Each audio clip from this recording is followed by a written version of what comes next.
Welcome to Televised Magazine, everybody. My guest today is Zack King. His music is a vibrant revival of 90s pop punk, and he's here to talk about his newest release, We're All Right. Please welcome Zack to the show. How's it going, man? It's going great, Tristan. Thanks for having me. I'm really excited. Yeah, it's great to finally have you on. We've been working on this for a few weeks. I'm glad we're finally able to sit down. We're All Right has been out for a few weeks now, and in an Instagram post, you said this song is for all the scary and uncertain things happening in the world right now. It's a reminder that even when things get heavy, we're gonna be all right. What does it mean for you to be a positive force in what are trying times for many of us? Yeah, it's been a roller coaster of a year for a lot of people, and a lot of us can easily get down with the circumstances. No matter who you are, where you're at, there's some scary things happening right now, and just in general. So, understanding that things are temporary and we've gotten through harder times as a country, as people in general. And just because things are going bad right now doesn't mean that we can't figure this thing out. And in the end, we will be all right. So I just wanted to write that Right. to give a reminder to people everything's gonna be okay. hmm And the music video was filmed, was it filmed during a concert or was it filmed to look like a concert? Tell us a little bit more about that because it feels and it looks like a packed venue. How did that idea come about? Yeah, it was really fun. We played in Los Angeles at this little venue called Cat's Crawl, hmm and we had all our fans there come out for the music video. I had my great friend Peter Pollock shoot that for us and do the editing and everything, and it was just fun to actually do like a live kind of concert video. I've never done Yeah. that before for a song, and kind of just capture the energy and the hmm excitement about it. I couldn't think of any other way to do a music video for that. I thought that was It perfect. it definitely took the energy up to another level from what the song already is. Some of my favorite music videos are ones that are made to emulate the feel of a concert. Metallica's got a couple that are like that that really stick out to me.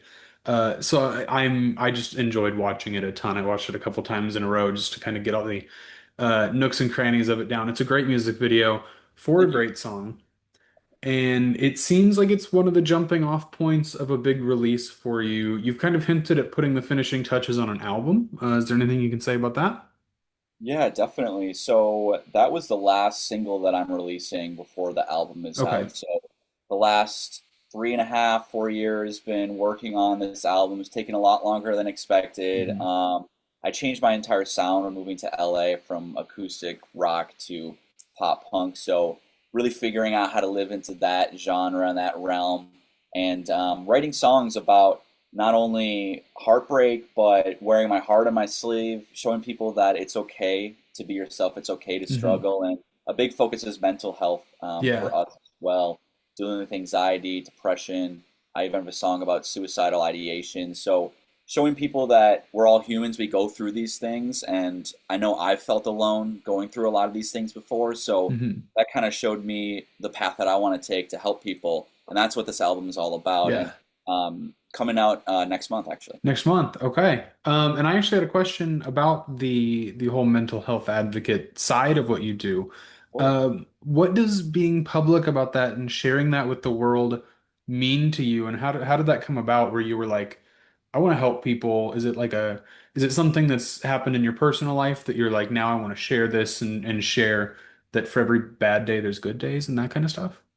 Yeah, that's I love that, and definitely a lot of all the above. But yeah, there's been a lot of like hard times in my life mentally, and I've always felt alone through the process. Never really knew who to turn to, and over the past 5 to 10 years, I've done hmm my own soul searching, my own research, my figure out my own ways to actually deal with these things, and understanding the different outlets, the different people to surround yourself with has really kind of given me the feel of I can help other people get to that Yeah. point. So showing people that it's okay to struggle, but there is another side of everything. hmm Flip side of the coin is a big thing for me. So always open to sharing my thoughts and feelings, even though it's not always the easiest to share. I Yeah. think it's important to tell people that it's gonna be okay. Yeah, that's what I was gonna say. Is it's not something that's always the easiest thing in the world to share, especially as speaking as two guys, of course. It's in the past it's been a lot harder for men to share those struggles. So that's also good that you can be a role model to other dudes everywhere. Yeah, exactly. You're so right. Like, Hmm. just being told to man up, to not feel your feelings, to push everything Hmm. down your whole life. And it's finally gotten to a point where I feel like society as a whole has kind of accepted that it's okay to not be okay. It's okay to struggle. And especially for Yeah. men, yeah, like it's okay to not feel great. It's okay to cry. It's okay to go to therapy. All those things are Hmm. definitely natural. And yeah, I think it's done wonders in breaking down the like toxic masculinity idea that's permeated in society for decades, you know? 100%. Yeah. Earlier you kind of touched on pretty much everything else that I have questions about. Because your first record was more acoustic rock, and now there's this next album is going to be pop punk when it comes out next month, and it's a perfect time to release a pop punk album. Nostalgia kind of comes and goes in 20-year waves, and we're seeing like My Chemical Romance, Fall Out Boy, Paramore all hit the 20th anniversaries of their debut albums. Who were some of your biggest pop punk influences when it comes to the sound of the record? Yeah. So growing up, I always loved listening to Blink 182, Okay. All Time Low. Those were some of my bigger ones. Fall Out Boy as well. Hmm. Love Paramore, Haley Williams. She's amazing. So those are all people that I've actually grew up listening and kind Yeah. of continue to listen to over and over again. And then some newer influences would be like the new Machine Gun Kelly pop punk stuff. I really like a lot. Hmm. Just giving that energy as well, and still blending a lot of 90s influences from when I was growing up, but with like more of a modern edge as well, Yeah. to get those like synths in there, a little more poppy too. So just kind of blending all of that into one big genre now. Hmm. And what led to that shift in sound from that melodic rock in 2020 to this pop punk sound? Yeah. So I used to play a lot of like acoustic guitar, sang a lot at a lot of breweries, wineries, concert venues, you name it. It was very just chill, mellower Hmm. rock music, some folk and stuff, which I definitely like, but I went to a couple concerts and just love the energy that pop punk brings, and being able to scream in the microphone, get loud, dance around, show that emotion, like really resonated with me. And that's something Yeah. like we were just talking about. I always grew up loving, so it's like, why Hmm. not try something like this? So that's why I wanted to make the change to start rocking out more at some shows. Yeah. As just a lover of live music, what are some of your favorite concerts that you've been to? Just the ones with the most energy. Definitely, yeah. So I did see Blink 182 a year or Okay. two ago in Los Angeles, and that was just epic. That was Hmm. awesome. But even shouting out some local artists here, like Avatari, I've seen in LA. He does a really great job getting in people's faces. There's just been a lot of random different concerts that I'll show up to, Yeah.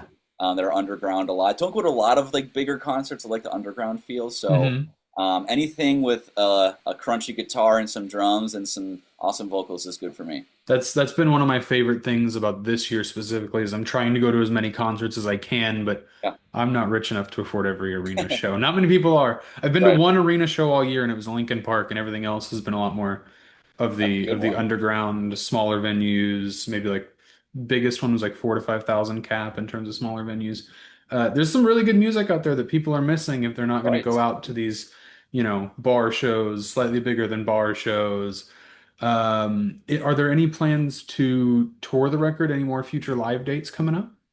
Yeah, definitely. So right now we're taking a little hiatus from playing live shows. Hmm. We did a bunch of those throughout this year so far, and right now I'm just focused on finishing the album. And we did just get a booking manager who's starting to reach out for us, so we're Okay. definitely trying to tour at least Southern California, Yeah. if not most of the West Coast as well.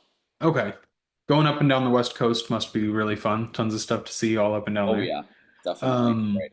and then before we go, you've been making music since the pandemic. Your first release was in 2020, which we've kind of hinted at. It was a more melodic rock style release. What made you get your start in music? Was there one specific moment of just like, I want to do this with my life, or was it just something gradual that happened all over the course of your life? Yeah, that's a great question. So I've always played guitar since I was like 11, Okay. and kind of was in and out of it through high school, through college as well. Like I had a guitar on my wall, but never really picked it up. Didn't really think much of it. And once I graduated, there was just a feeling of renewal for me, and Hmm. kind of awakening where I started playing the guitar again. I started loving that feeling of being able to actually express myself through music, and I took it to the next level. I just started journaling. One day I randomly was just like, okay, I just want to try to put some music to this, and so it was a really late awakening for me, like Hmm. post college in 2018ish, and then since then started taking voice lessons, started writing my own music, and then just kind of fell into it, I Now here guess. you are. Yeah. The album came out like a few months into COVID. Was it summer of 2020-ish? Yes, that one. Yeah, I can't remember the exact day. That one's very like stripped Hmm. back, very demo-ish. Yeah. Sure, sure. So I feel like we're Um, definitely getting our stride now. what was it like just starting to release music publicly in the midst of a, global uncertainty? Right.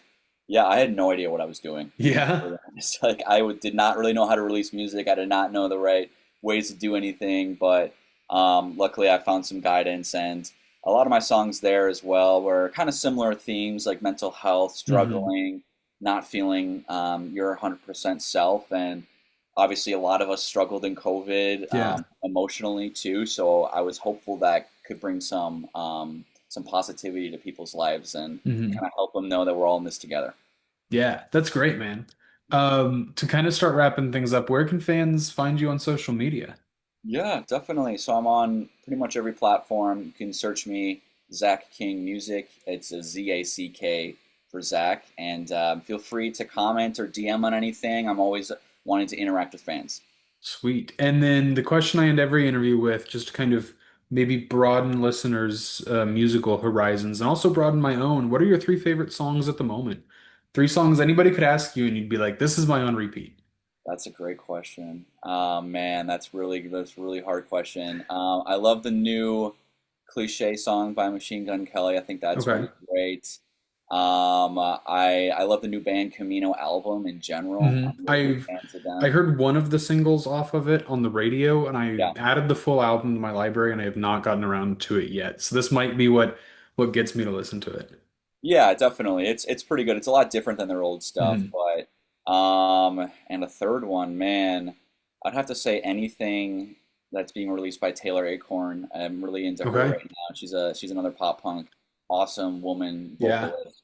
She's Remember, been I can't say I've listened to her yet, but she's been yeah. on my radar. I followed her on Instagram a couple of months ago, so it's a name I'm familiar with, but not music I'm familiar with. So, Yeah, she's amazing, and I feel like she's gonna be one of the next bigger pop punk artists to watch for sure. So I can't remember what the song she just released is called, but everything she releases, I'm obsessed with. okay, sweet. I'll have to give that and the full band Camino album a listen because, There yeah, you go. I've heard one of the songs on it, but not the full thing. Thank you for joining me, man. Yeah, I really appreciate it, man. This has been great. I love what you guys are doing, and can't Thank wait to you. see you guys keep on growing. Had a lot of fun talking to you. Everybody, stream We're All Right. Stream the album when it comes out next month. Follow Zach's page so you know exactly when it's releasing. You can also listen to the other singles off the album, and we'll see you next time. See ya.